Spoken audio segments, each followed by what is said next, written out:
લોકસભા ચૂંટણીના મતદાન પહેલા પ્રદેશ કોંગ્રેસને ઝટકો। છોટાઉદેપુર બેઠક ઉપર કોંગ્રેસમાં ભંગાણ। કોંગ્રેસના કાર્યકર્તા અને ક્ષત્રિય સમાજના લોકો ભાજપમાં જોડાયા। ભાજપ ઉમેદવાર જશુ રાઠવા એમએલએની ઉપસ્થિતિમાં જોડાયા ભાજપમાં। ક્ષત્રિય સમાજના અગ્રણી ગોપાલસિંહ ઠાકોર ભાજપમાં જોડાયા। વડોદરામાં ક્યાંય ક્ષત્રિય સમાજ ભાજપના વિરોધમાં નથી એવું કહેવું છે ગોપાલસિંહ ઠાકોરનું। હારમાં એક ફૂલ વધે અને હાર મોટો થાય એવી રીતે ભારતીય જનતા પાર્ટીનું કદ વધતું જાય છે અને આ છોટાઉદેપુર લોકસભાની જે લીડ છે એમાં વધારો થતો જાય છે।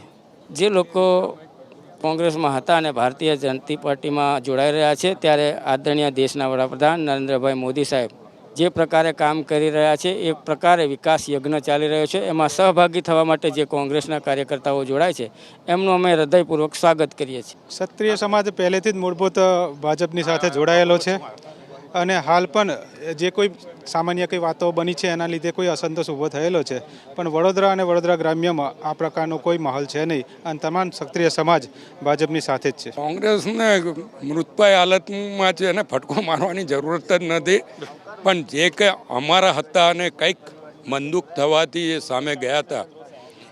2017માં ગોપાલસિંહ ઠાકોર મારી જોડે જ હતા, પણ કેટલાક લોકો સાથે વ્યક્તિગત મતભેદ થવાથી તેઓ ભારતીય જનતા પક્ષ છોડી કોંગ્રેસ તરફ ગયા હતા।